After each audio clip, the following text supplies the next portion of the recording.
Algebra 2, Chapter 1, Section 2, Equations.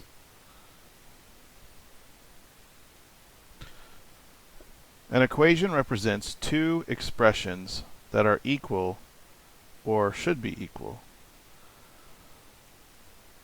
In other words, we may have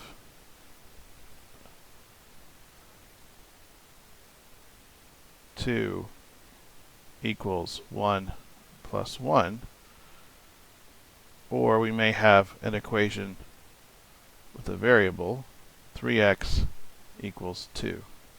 In the first case, the two expressions are equal. In the second, we want them to be equal. Two expressions are equal if they have the same value. So 2 is 1 plus 1. They have the same value. 1 plus 1 is 2. We say an equation is true when the two sides are equal expressions.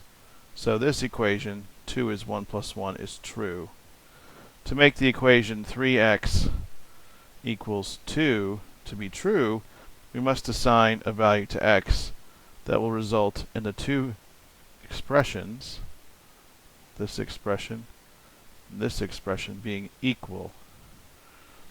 An equation is false when the two sides do not have equal expressions. For instance, 3, if we write the equation 3 equals 1 plus 1, this is a false equation. When we find a false equation, we often will write not equals. So an equals with a slash through it is not equals. When an equation contains one or more variables, the values of the variables in an equation which make the equation true are called solutions. Solutions of the equations. So going back to this case here, 3x equals 2, we can find a solution by solving the equation. We can do operations, which we'll talk about more later, such that we can find a solution to this equation. So if we give x the value 2/3, 3 times 2/3 does in fact equal 2, which gives us a true equation. And so we call 2/3 a solution to that equation. An equation can have any number of solutions. There can be no solutions to an equation. There may be one solution. There may be two solutions, or 3, or 5, or 26. There could be very many. In fact, we may have infinitely many solutions, or some class of numbers which are all solutions, such as even numbers or odd numbers might be all solutions to a particular kind of equation. And we can quickly distinguish an equation from an expression by the presence of an equal sign. For instance, 3x plus 2, that is not an equation. 3x equals 2 is an equation. And we can see that quickly by the presence of the equal sign. So let's apply these ideas and solve some equations. Let's first work example 2 in the book. For each of the following equations, which of the given values is a solution? Part A, we're given this equation, 3 minus 4t equals 5 minus 2 plus t.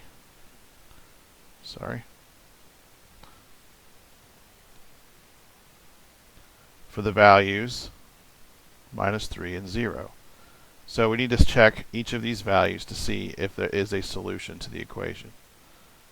To check, we simply plug in the first value, minus 3, everywhere we see t in the equation. And I like to plug in using parentheses so I don't ever alter the order of operations that need to be done. 3 minus 4 times minus 3 is 12.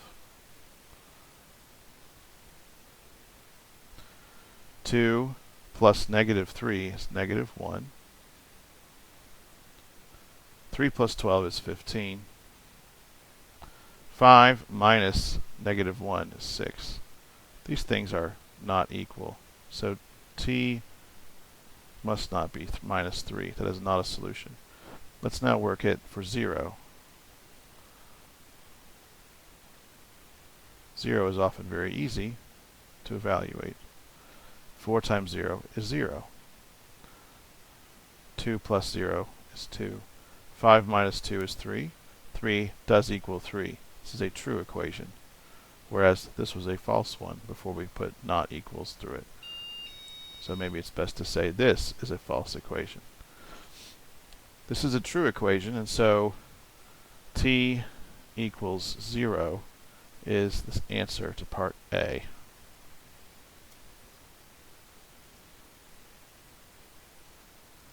Now let's work part B to this problem. 3x squared plus 5 equals 8 for the values minus 1, 0, and 1. So let's start with minus 1. 3 times minus 1 squared plus 5 equals 8 is the equation that we're trying to determine if it's true or false. Minus 1 squared. So quick note about squared. Remember, squared means multiply a number by itself. So minus 1 times minus 1 is just 1. So minus 1 squared is 1.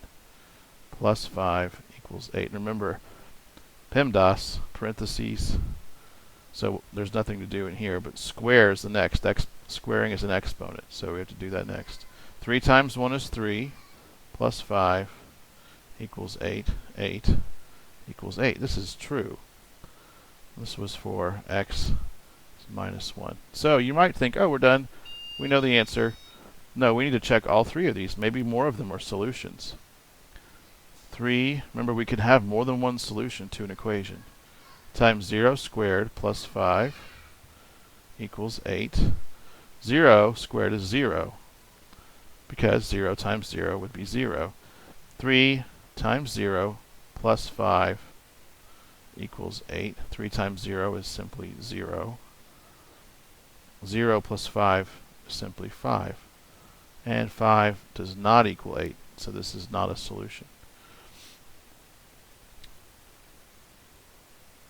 So we might just put a line through it. Now let's try 1. 3, 1 squared plus 5 equals 8. 1 squared is 1, because 1 times 1 is 1. See how I'm working the order of operations. 3 times 1 is 3. 3 plus 5 is 8. And 8 does equal 8. That's true. That gives us 2 values, minus 1 and 1. So we should write that in one area. X can be minus 1 or 1, and circle that as our answer. Now let's look at example 4 from the book. Find all the solutions. So whenever we see the word all, we need to take care to pay attention. Find all the solutions to the following equations. Not some, not one, not any, but all. So we need to find them all. So first let's start with A. X plus 5 equals 17. So we need to find a number that we add to 5 to get 17. We can remember back to pre-algebra and even algebra 1. We can just subtract 5 to get the number that would make this equation true. X equals 12. If we put in 12, we get a true equation. B.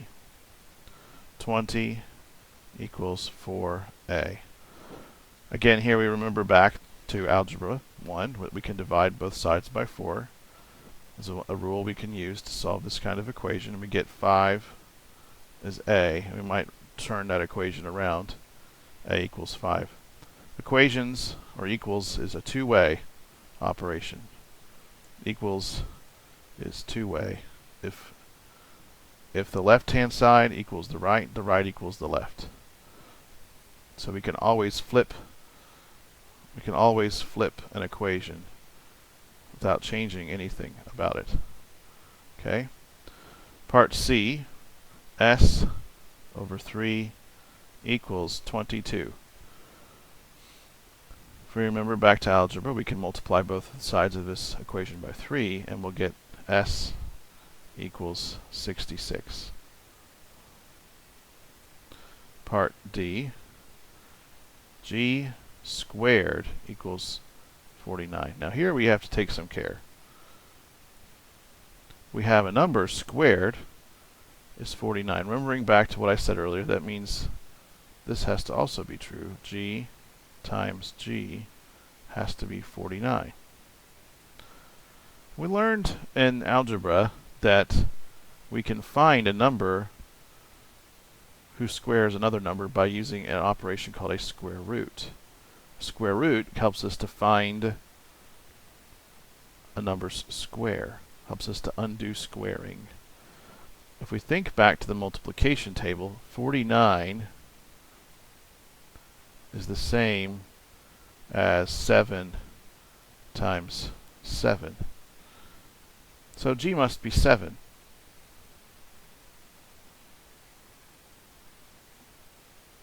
However, if we think about this a little bit more, there's another number, another real number. When I say real number, I mean in the algebraic sense, so a number that is a number we can represent on the number line that will solve this equation.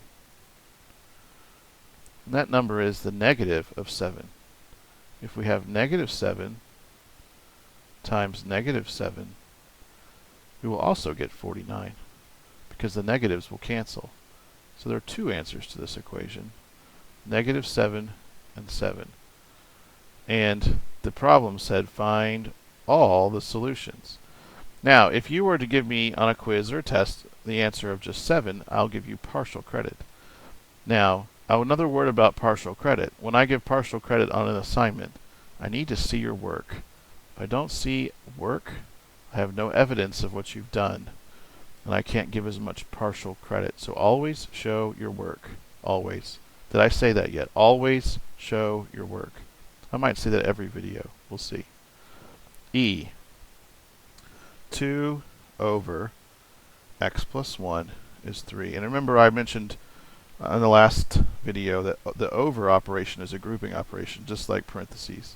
This x plus 1 must happen first. Okay, so in order to find the value of x that we can solve this equation with, we need to think about the correct order of operations. We're finding a number, an unknown number. When we add 1, and then we take that number and divide 2 by that number, we need to get 3. Well, let's first think about what could we divide 2 by to get 3. What could you divide 2 by to get 3? It's kind of a funny question. It's kind of a backwards way maybe of thinking about it. If we divide 2 by 3 halves, does that give us 3? Let's think about it. That would be the same, and we'll learn this later, as multiplying by, aha, see, I've made a mistake. That would be the same as multiplying by 2/3. That does not give us 3. What about, instead of 3 halves, if we divide by 2/3? If we divide by 2/3, that's the same as multiplying by 3 halves. Okay, so this number, x plus 1, should be the same as this number, 2 over 3. So if we were to subtract 1 from 2 over 3, we get negative 1/3. So let's check and see if that's an answer.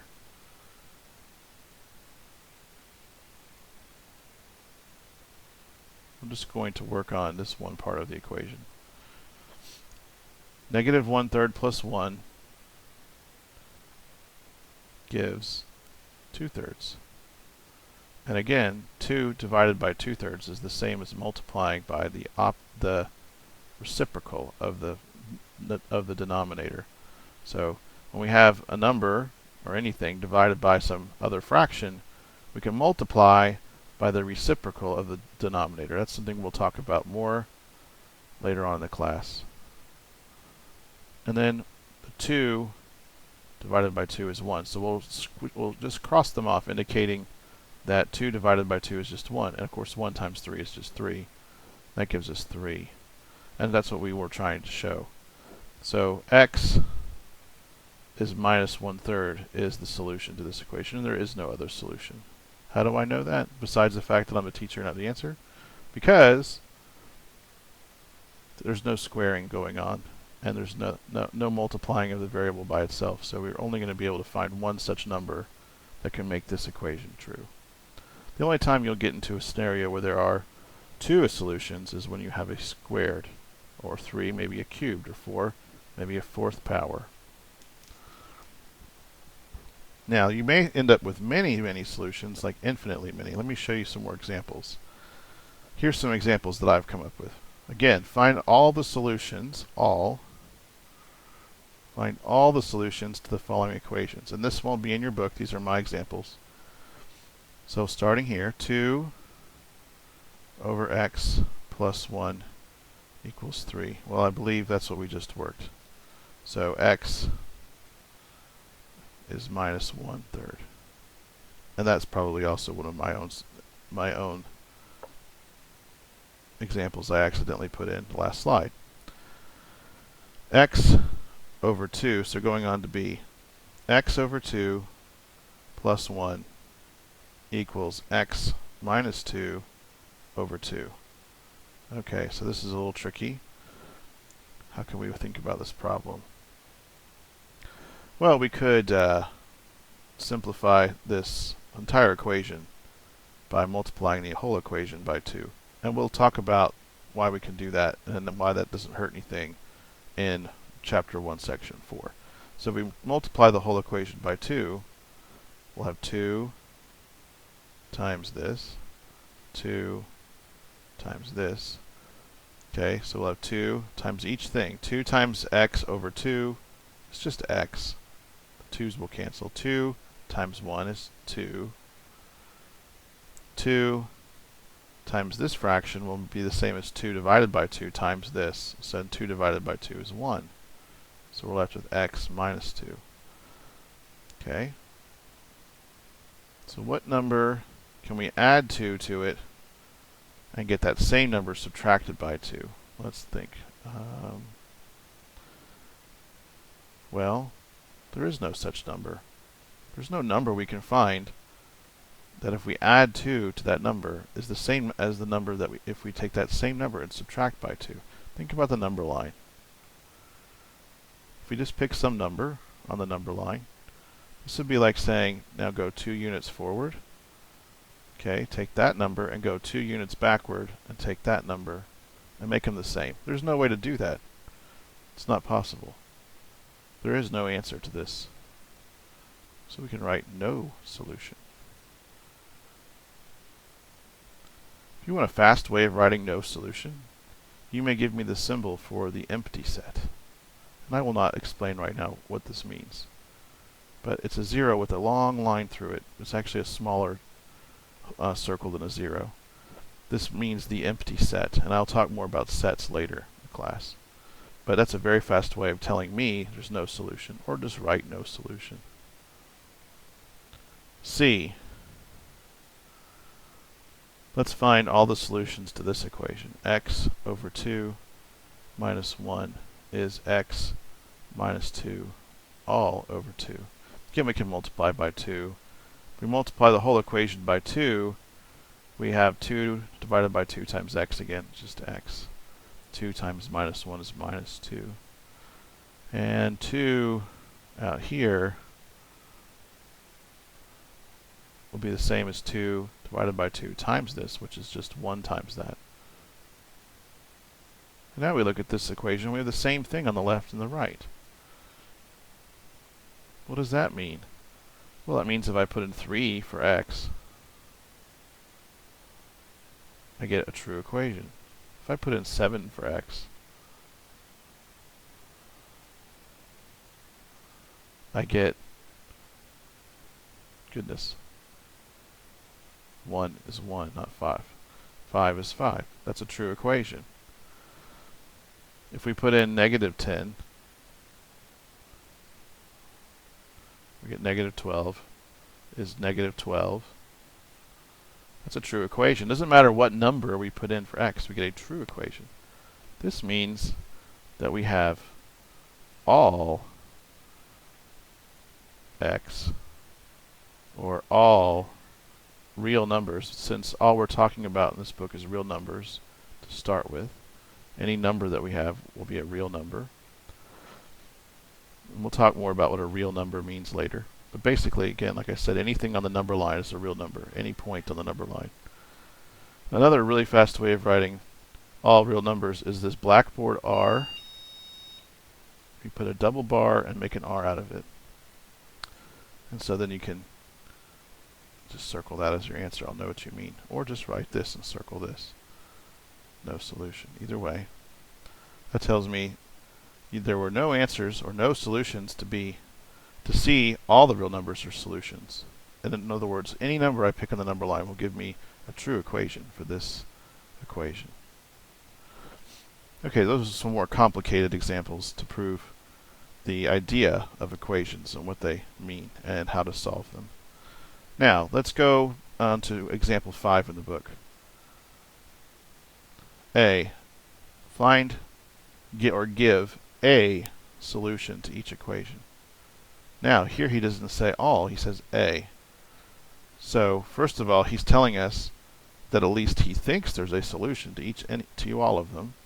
Now, he might be tricky and not actually give us one with a solution. That does happen. But if there are more than one solution, we don't have to give it to him. We just need to find one solution. Okay, so here we can multiply both sides of the equation by 5, similar to how we did by 2 earlier. And get x plus 1 is 1 times 5, which is 5. And then if we subtract 1 from x plus 1 and subtract 1 from 5, we'll get the answer. Or if we just think about what number we add to 1 to get 5, we'll get the answer. X is 4.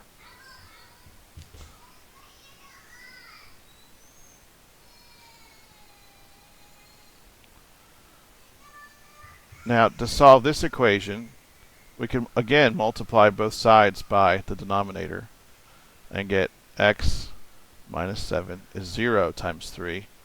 0 times 3 is 0. And solve, we get x is 7 is a solution. 7 minus 7 is 0.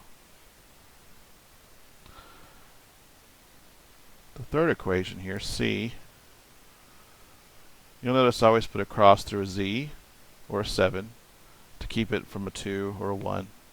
They look too much like 2's and 1's, so put a little line through it to help us remember. That's a z. So we have 9 minus a number is that same number minus 9.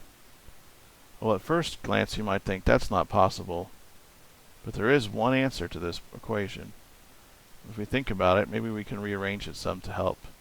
If we add 9 to both sides of the equation,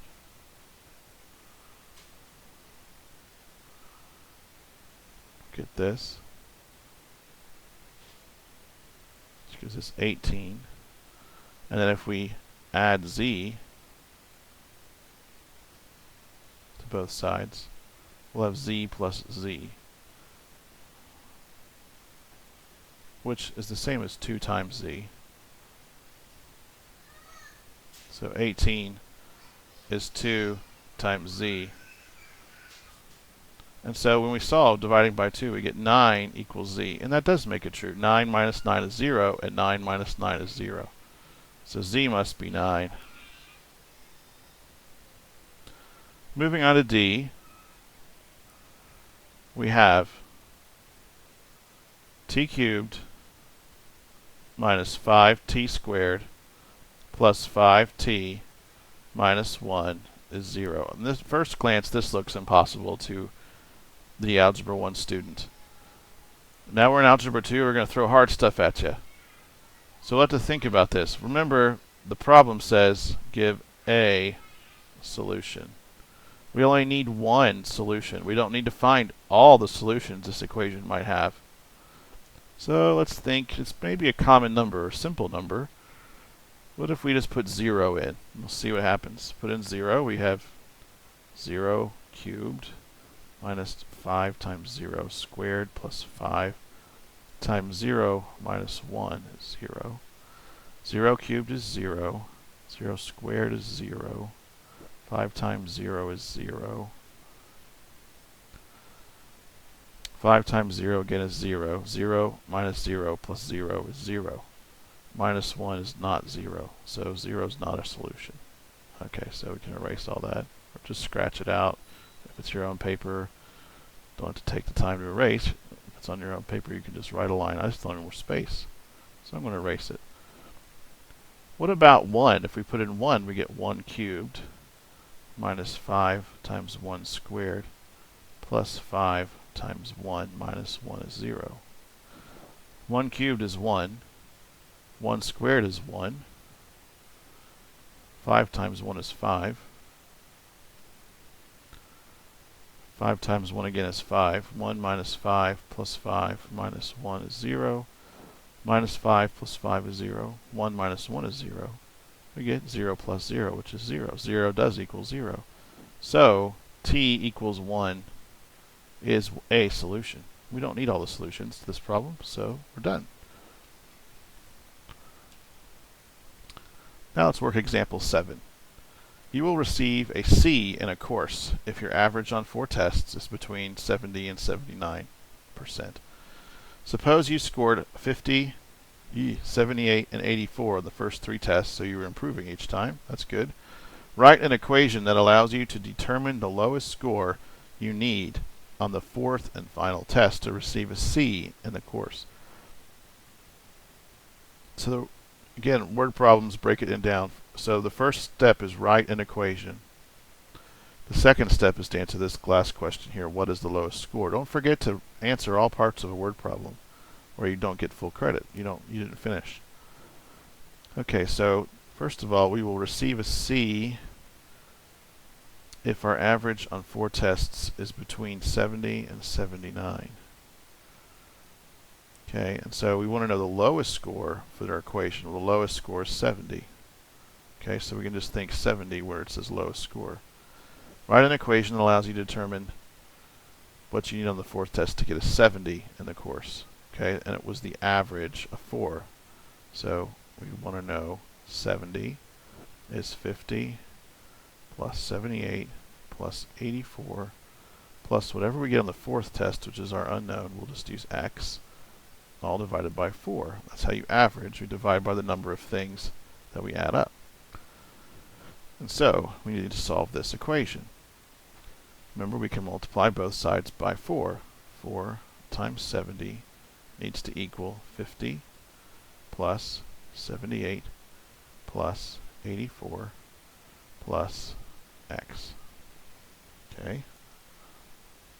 So let's pull up a calculator and add 50, 78, and 84. 212.